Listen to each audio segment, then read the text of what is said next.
Welcome to this lecture on installing iBooks on your Mac and on your iPad.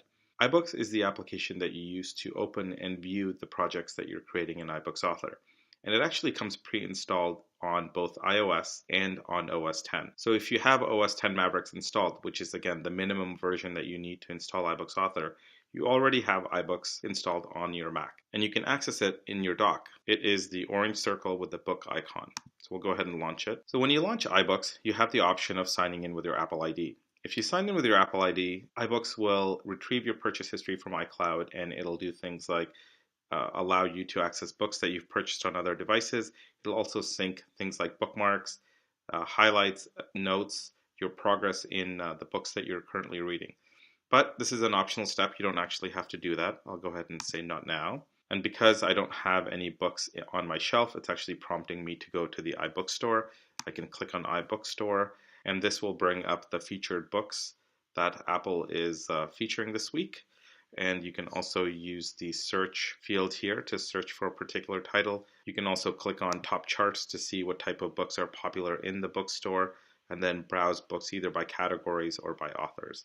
So fairly standard if you are familiar with the App Store either on the Mac or on iOS. The interface is fairly similar. To get back to your bookshelf, you'll click on Library, and that'll take you back to your bookshelf. Now in my case, I don't have any books, so my bookshelf is empty. Now on the iPad side, iBooks is an application that comes installed with iOS 8. So if you have iOS 8 or greater installed on your iPad, then you already have iBooks on your device. If you have an older version of iOS installed on your iPad, you can download the iBooks application by going to the App Store. So again, that's the blue tile with an A on it. And what you will do is simply search for iBooks.